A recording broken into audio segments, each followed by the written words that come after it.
எப்பொழுதும் இனி எப்பொழுதும் திராவிட முன்னேற்ற கழக ஆட்சி தமிழகத்தில் வராது. இந்த தேர்தலோட இறுதி தேர்தல் திமுக கொடுக்கப்பட்ட வாக்குறுதி 2021 சட்டமன்ற பொதுத் தேர்தலின் போது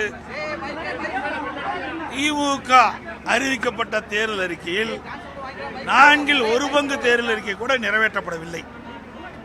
எல்லா தரப்பு மக்களும் போராட்டத்தில் இறங்கிவிட்டார்கள்.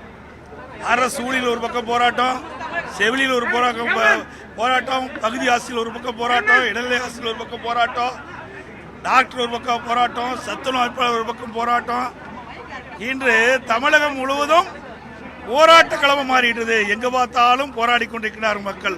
அந்த அளவுக்கு மக்களுடைய வெறுப்பை சம்பாதித்த அரசு திமுக அரசு. அதனால் இந்த தேர்தலோடு மக்கள் திமுகவுக்கு விடை கொடுத்து விடுவார்கள்.